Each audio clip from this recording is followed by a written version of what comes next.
Afternoon, everybody. I am Chelsea, the Player Development Coordinator and Foundation Activities Director here in Michigan. Kim and I are doing this web series throughout the month of October on different PGA Junior League topics. Last week we did one on PGA.coach and PGA Junior League and kind of how they work together. So if you did miss that one, we did email it out in our Friday e-news, and it is posted on our YouTube channel as well. This one will be posted on the YouTube channel and emailed out to everybody, hopefully by the end of the week.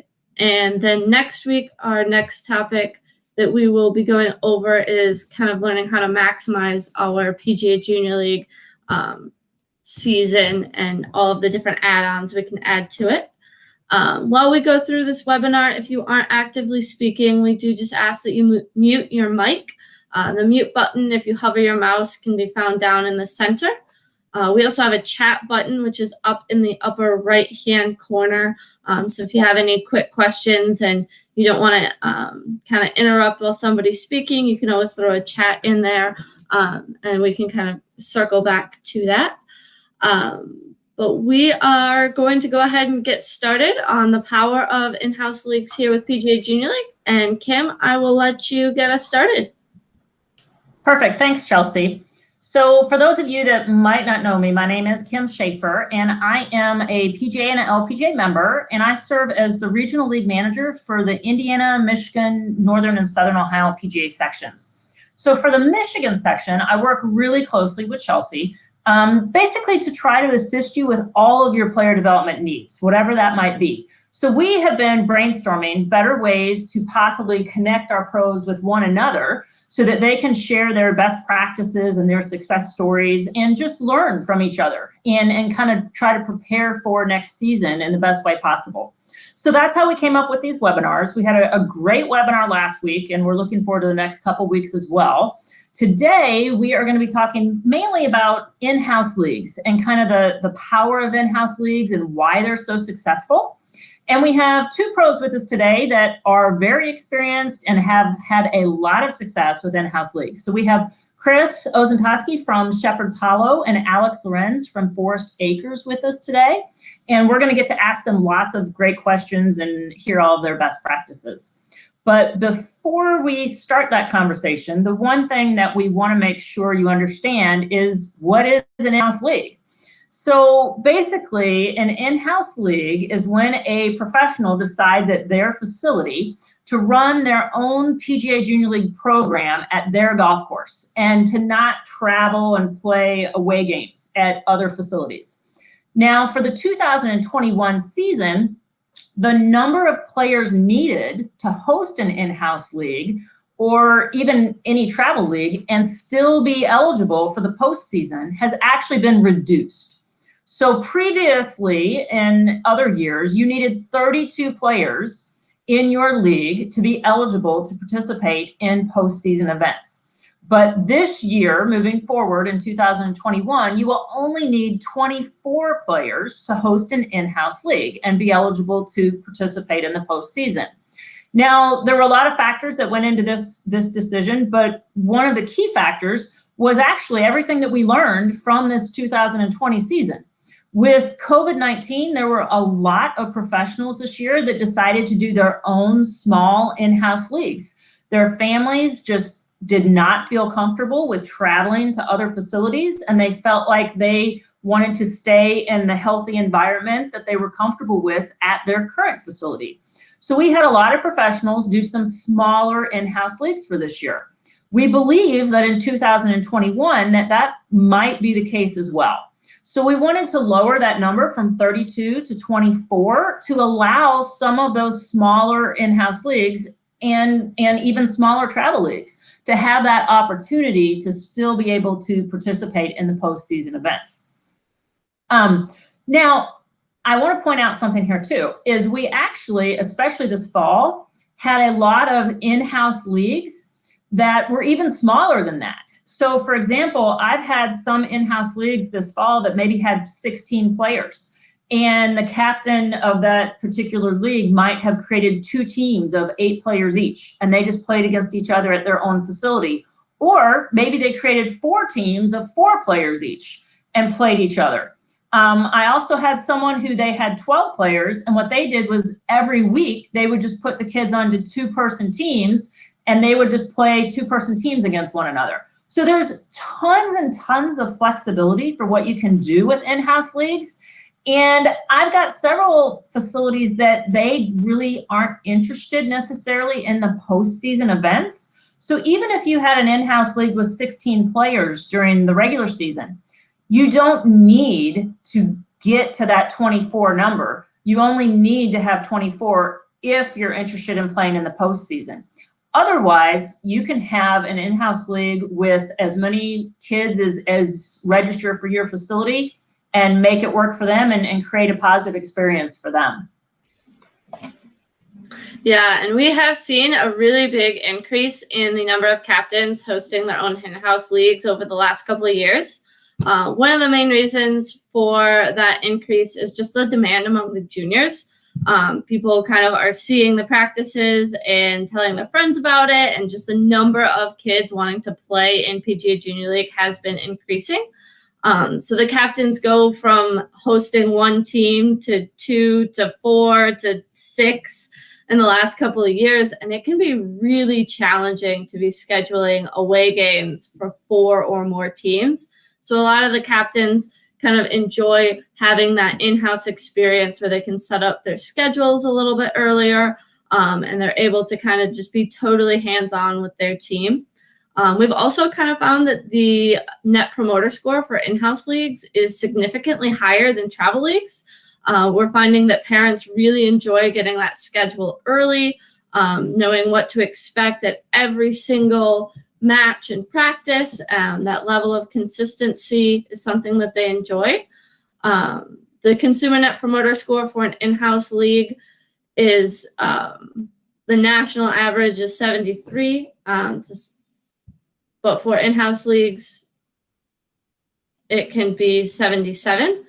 Sorry, that was a little bit confusing there, what I just read, so let me go back on that. The national average for the net promoter score for junior league is 73, but for the in-house league is 77. So you see that little bit of the in-house league boost for that consumer net promoter score.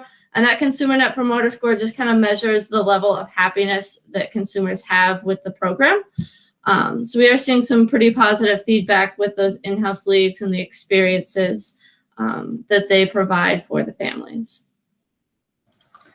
I 100% agree with that. A lot of the pros that I speak with have told me that their parents seem to be much happier with the in-house leagues. And they themselves have expressed to me that for them, as the host professional, that it's actually been easier for them to run 4 teams at their own facility than having 2 or 3 teams that they're trying to coordinate travel games for. So I would say that the most common reason that I hear from pros as to why they even started their own in-house league is that they really, really like to have complete control over that schedule. If you're doing your own in-house league, you can literally set your practice and game schedule on January 1st and have it done for the whole year.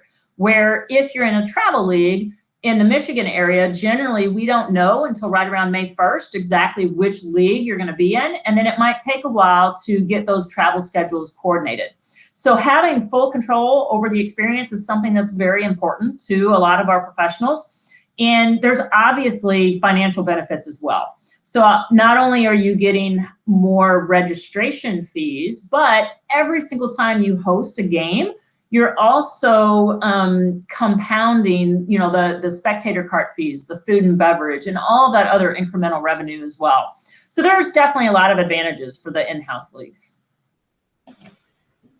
Absolutely. Now that we've given you a little bit of information on in-house leagues, I'd love to kind of bring in Chris and Alex and kind of talk about how they've kind of made the decision to do their own in-house leagues. Chris, can you tell us briefly about the growth of your program and how you decided to do an in-house league? Sure. I would say my first year hosting the PGA Junior League was 2017. I was trying to coordinate with other golf professionals, other courses, and, you know, it was very challenging, very difficult. there's lots of variables that happen within the golf business, whether it be weather related or, how busy the course is, or, there's all kinds of things that happen. So I think after my first season, I was like, well, I'd like to have control over this entirely so I can predict what's going to happen throughout the season. And if there is something that comes up, I'll be able to make the decision on how to come up with a solution to fix a problem.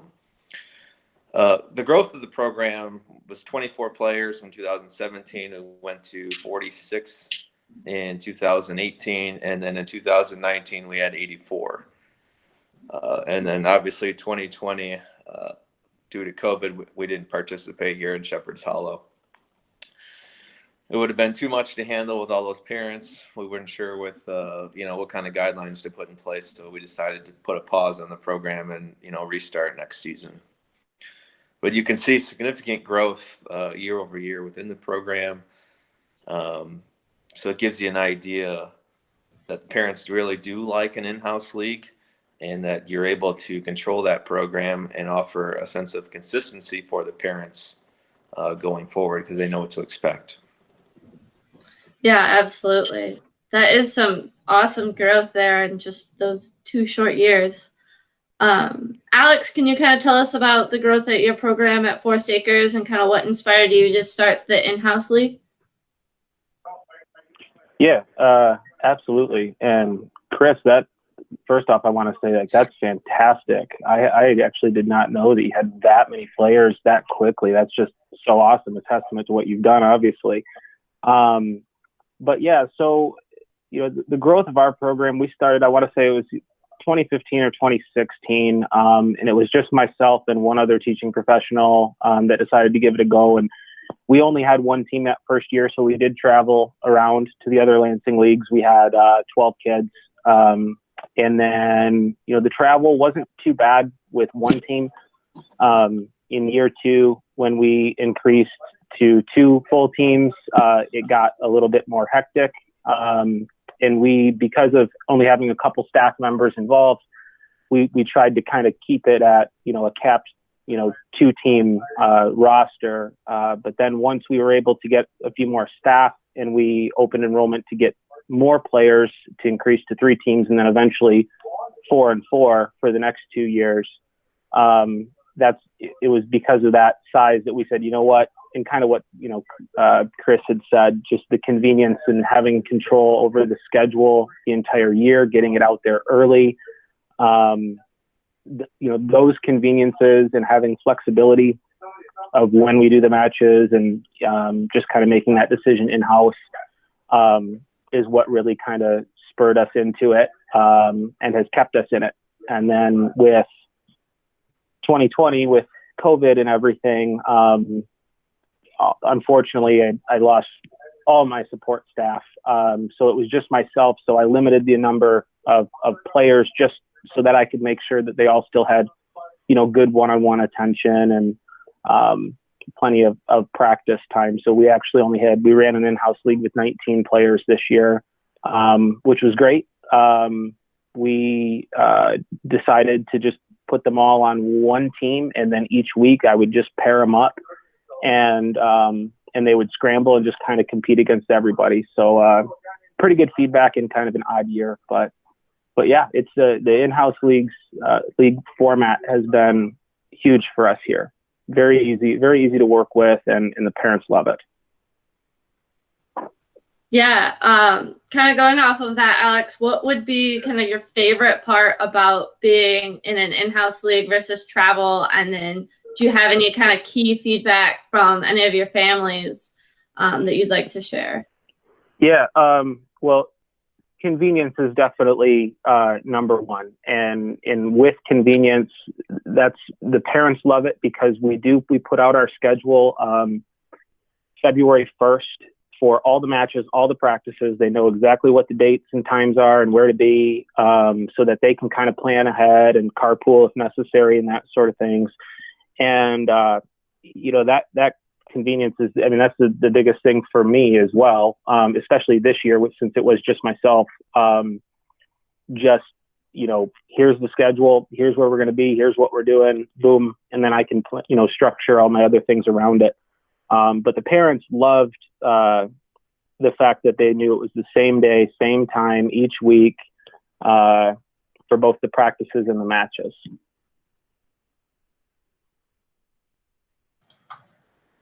We hear that a lot, and I'm glad to hear that your families feel that way as well. One thing I wanted to share with you, Alex, is a lot of our pros that were able to host events this year for their kids. On our PGA Junior League website, we've gotten a lot of parent feedback this year that, quite honestly, has been very heartwarming. It's been things like, we can't thank our professionals enough for hosting this year. This was the one thing that our kids were able to do, and it was the one thing that they looked forward to, and that kind of lifted their spirits each week. So I know that, you mentioned that your numbers were down this year with 19, but I can probably guarantee you had 19 families that felt that exact same way this year. So, I just wanted to say thanks, because I know this was a tough year to do that. And it probably meant a lot to a lot of those kids. So just wanted to share some of that feedback that we've been getting from our parents this year with you as well. And Chris, I wanted to ask you, I know in 2019, it seems like every other week you were calling me and you were saying, Kim, hey, I need to go from 4 teams to 5 teams. Hey, I need to go from 5 teams to 6 teams. Like 2019 for you you literally doubled. You went from like 40 to 84 kids. I mean, it was insane.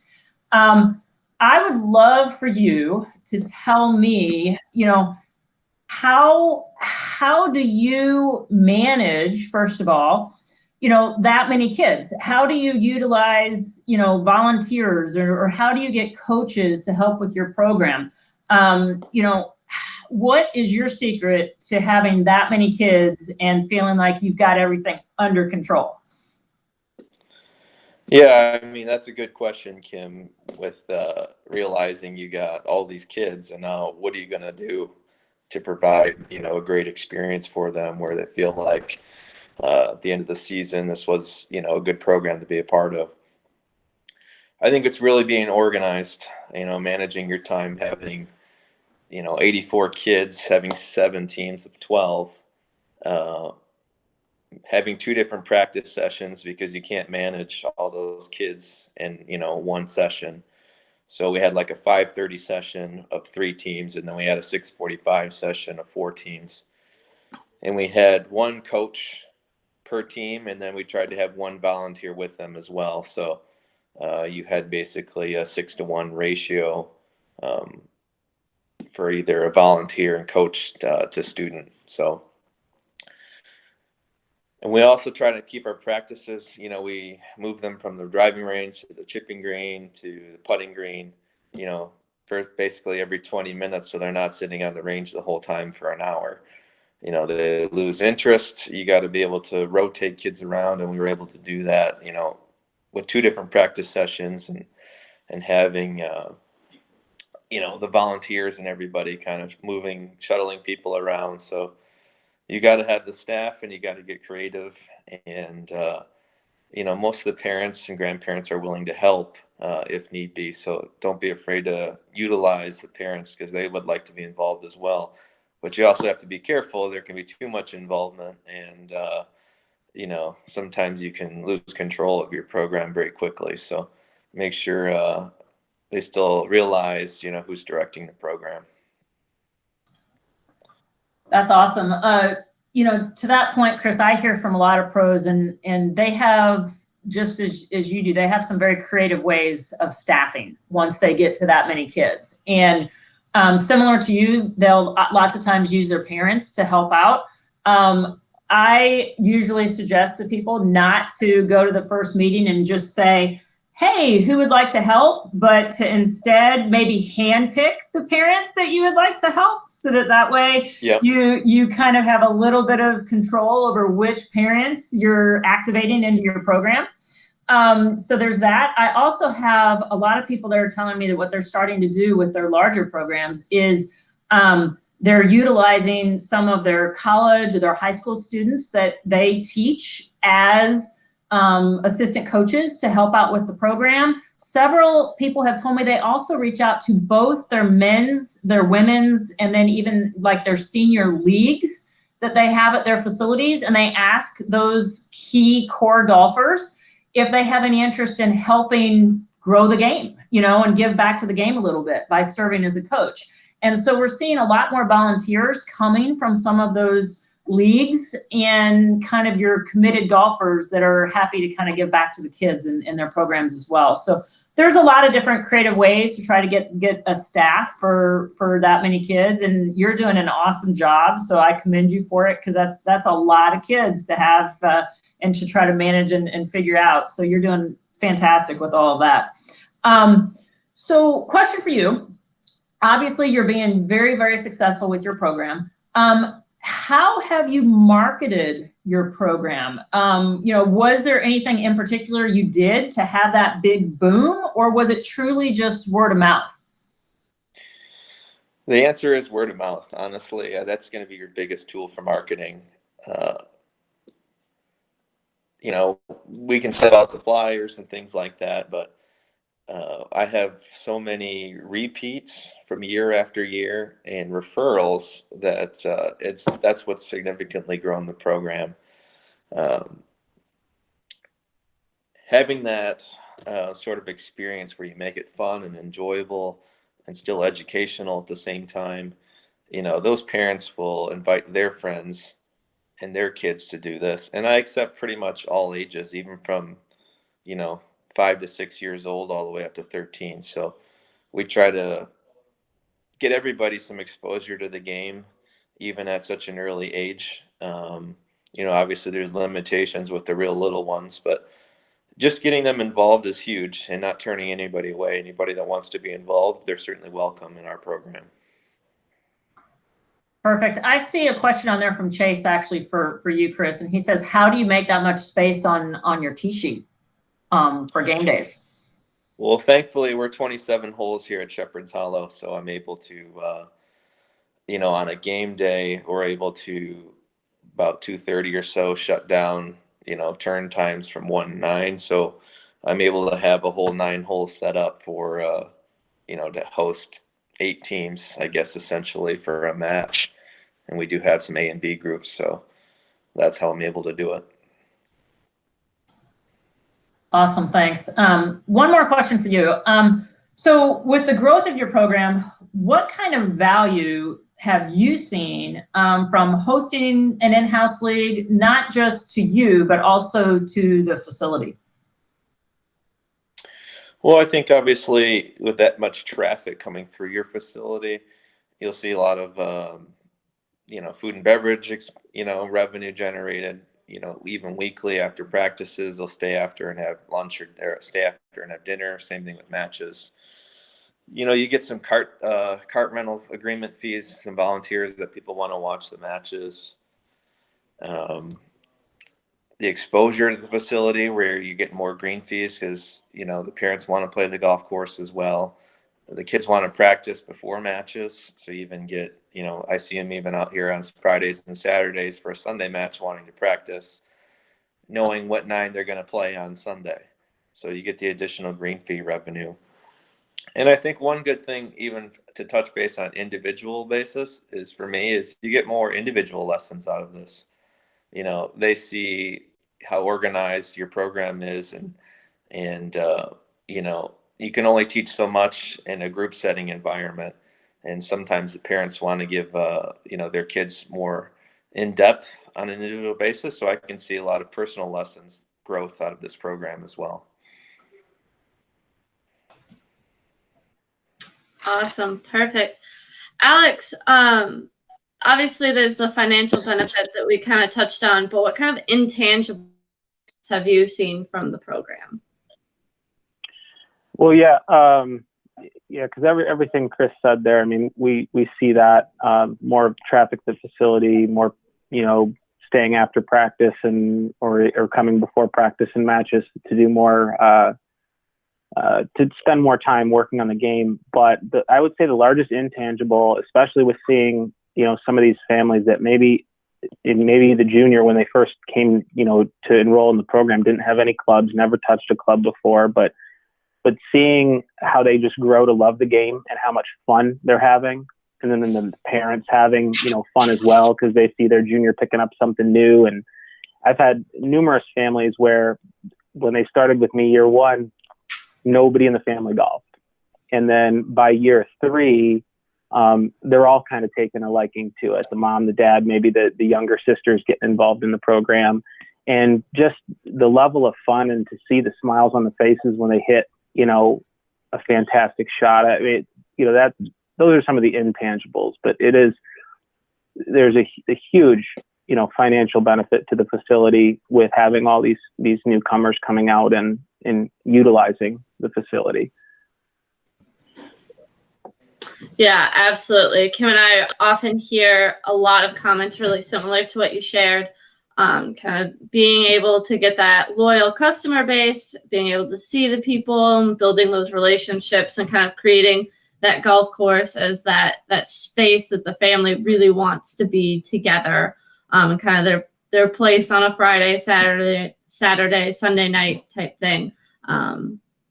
Yeah, it's really awesome when you can kind of get everybody together. Mm-hmm.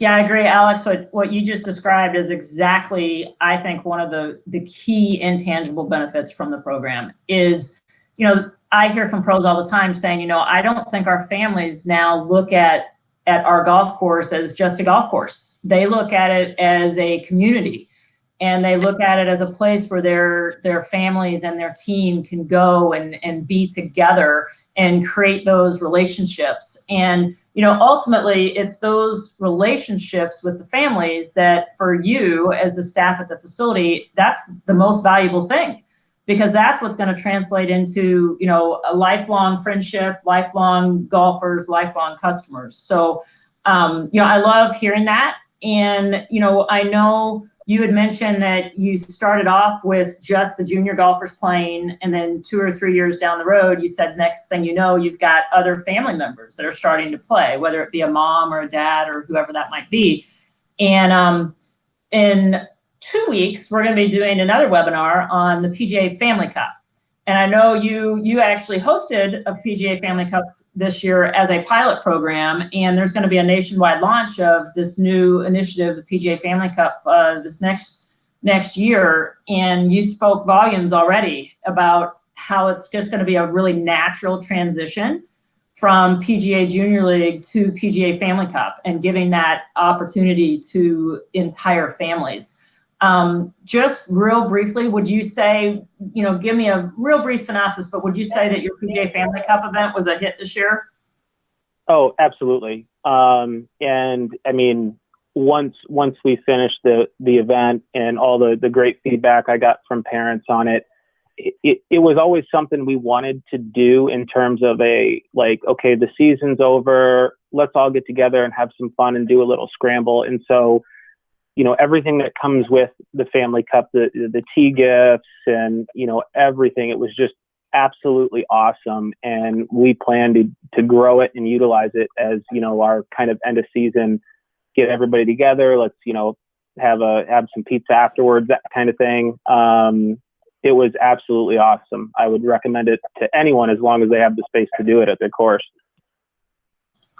I love it. That's fantastic. And that's that's the power of those relationships. You started with the PGA Junior Leaguers, and then the next thing you have the entire family hooked on golf. So I absolutely love that. Thanks so much for sharing that. I have a question for both of you, and I'll let Chris answer first. But we've been sitting here talking about all of the positives about hosting your own in-house league. Did you find any negatives at all to hosting your own in-house league? And if yes, how did you find a solution to whatever might have been a challenge for you?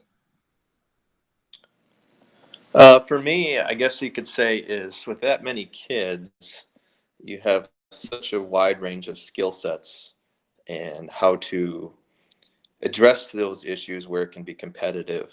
So we have different sets of tees, based on their age or their skill set, where it makes it competitive for everybody when they're playing their match, because, I try to pair everybody up that wants to play together on the same team. Well, sometimes you're going to have some stronger teams than other teams. So we try to even that out a little bit by, offsetting the tees for the kids so it can be a little bit more competitive. That's the only negative that I've come across but there was a solution for it. So everybody seemed to be happy. Actually, that's a great best practice to share with everybody right there, because some others on the call might have similar struggles, and that's a great way to find a solution for that. Alex, how about you? Have you experienced any challenges with the in-house league, and if so, how were you able to solve those? Yeah, we did run into the same thing Chris mentioned there, so that is definitely a best practice to trying to even it out with tee markers, different tee markers. But, the one thing with, the parents getting, really comfortable, same shotgun start every week, same time, same course, everything set up the same way. Sometimes the parents have gotten so comfortable to where now they're trying to caddy for their, son or daughter, or, carrying the clubs, or maybe trying to interject in some rules situations. And I addressed it at a parent meeting, just with explaining to the parents that this is about, our juniors, learning to play the game and learning all facets of the game, and especially feeling comfortable to speak up if they, feel that there is a rules question, and be able to use their own voice to come to that solution, or obviously, flag down myself or one of our other coaches to help get them involved. But I just tried to explain to them that this is about our juniors establishing their voice and feeling comfortable, talking about those things. And it went over well. It went over well, but that's been something that we've addressed kind of each year. Yeah, absolutely. Navigating the parents definitely from every angle in the golf industry can definitely be challenging. So I definitely think that, having those meetings is really important, and just making sure that you set those standards and those guidelines at the beginning so that everybody's really clear on those expectations throughout the season, which sounds like you're doing a really great job of. But Alex and Chris, kind of, if you guys want to answer this one together as well, we'll start with Alex. What kind of best practices do you have to share? Is there anything that has just been really successful, or that you've learned after doing an in-house league for a year, that the next year you implemented and it really just made things so much simpler for you? Really just, I think Chris touched on this earlier, and he obviously has a lot more juniors, but the rotational practices where, they're not just sitting at, on the range for their entire practice, but rotating from about 3 different pods, we call them. So full swing practice, putting, and then short game, which would be chipping and pitching. But a lot of times, what I've found is, by the time they rotate through to where they're putting, sometimes, they don't really want to sit there and do drills or things like that. So a lot of times for putting, it's a game format. So I utilize a game, and the juniors seem to really love it. It's called Cowball. I don't know, some folks may have already heard of something like this, but it's like playing pool or billiards, but with golf balls. So each junior or each team, I usually pair them up, has 5 different colored, they're all the same color, but they have 5 colored golf balls, and some of them have some real cool designs. They have frogs on them, smiley faces, but 5 matching golf balls. And we go out on the putting green, and the teams disperse their golf balls all over the green, and anywhere they want to put them, they place them out there. And then I have one ball that's white, and it has a bunch of, black spots on it, like it's a cow. So that would be like the 8 ball if we're talking about billiards. And then I toss that out onto the green, and then I select one target hole. And so each team has to make all of their golf balls into the target hole before having an attempt to hit the cow ball. And make the cow ball. Whichever team makes the cow ball in first wins the game. So it involves a lot of strategy. None of the balls get marked, so they got to kind of navigate, and they might bounce one off another ball to get their ball in, and it's a really kind of fun, exciting way for the juniors to still work on their distance control, their green reading. They're working together in a team, so they're kind of helping work together to strategize. It's a really fun way to make putting practice exciting.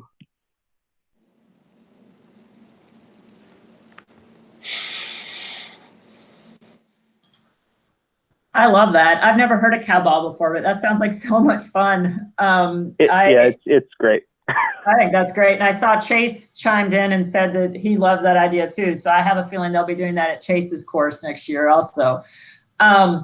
So Chris, I guess same question to you, Chris, is do you have any best practices that you would like to share? Well, I think to get any sort of significant growth is you got to make sure the program's fun. It's organized. You're able to allow the kids to play together on the same team. And even when during their matches, I let the kids kind of pick and choose who they want to play against. It can be kind of a nightmare at times coordinating all that. But in the end, those are the experiences they remember, is who they played against. They got to play with their friend. And at the end of the year, it's fun and exciting, and they want to be able to come back for next season. One of the fun and exciting things that we always do is we always have an end of the year event after all the matches.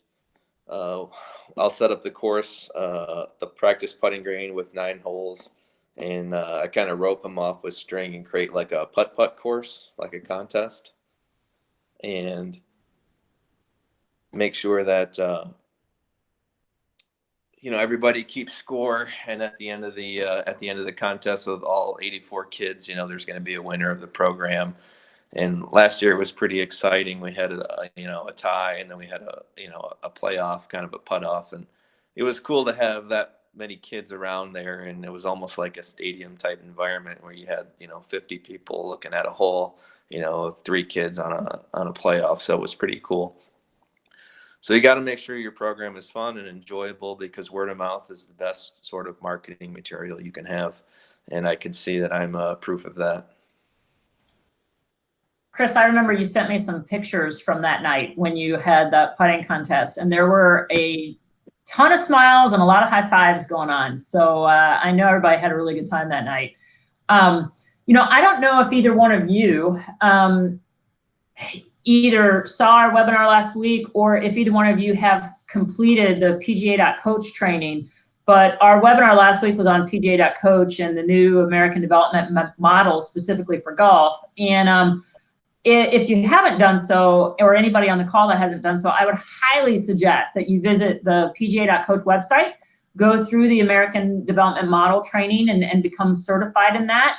It basically will walk you through kind of the different ages and stages of development for kids in particular, and things that they should be doing at a certain age and maybe not be doing at a certain age. And it's great ways to keep them engaged and motivated, and as you said, Chris, having fun. And they also have, once you complete the certification, they have a mobile app that you can use. And when you go on to that mobile app, there are literally hundreds of practice plans and clinic plans and different things on there that are just like this, fun, opportunities for your kids. And so if you're looking for any new resources, PGA.coach is one of the best. So I just wanted to throw that out there, so anybody on the call might want to check that out. It is well worth the time. I have one last question for you both today.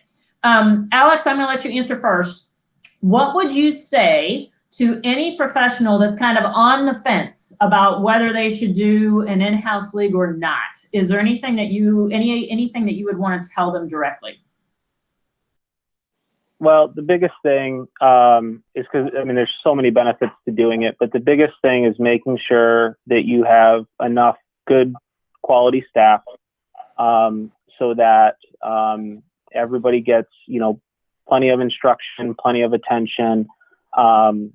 So like, for example, going back to how I mentioned in previous years with 4 teams, I had a lot of help. I had an LPGA apprentice, a PGA apprentice, myself, 2 college golfers that were helping out so that there was plenty of assistance on the range, on the putting green, during matches. So like, I would definitely encourage anyone to do an in-house league, as long as they have, you know, good quality staff to provide a great experience. Perfect. I completely agree with that as well. Chris, how about you? What would you say to those professionals that are trying to decide if an in-house league is the right opportunity for them? Well, I would say one of the biggest thing for me is you have to be 100% committed to this, because you know, you're controlling the whole thing. So you're in charge of everything. You got to be at every practice, every match. You know, you can't rely on other captains to kind of coordinate things. You know, if you're doing an away match, you can kind of let that other captain handle it. You know, if you're, you know, taking it on in an in-house league, you got to be committed to doing everything yourself and taking on the full responsibility of the program. So that would be my biggest you know, concern or thing is to ask yourself if you're going to be able to get the time and dedication that the program needs to be successful, because you're going to have to be there every step of the way. Absolutely. That was the last question. So I really do thank Chris and Alex, both of you, for your time and your input. We'd like to kind of open it up, see if anybody else has questions for Alex or Chris or Kim or myself.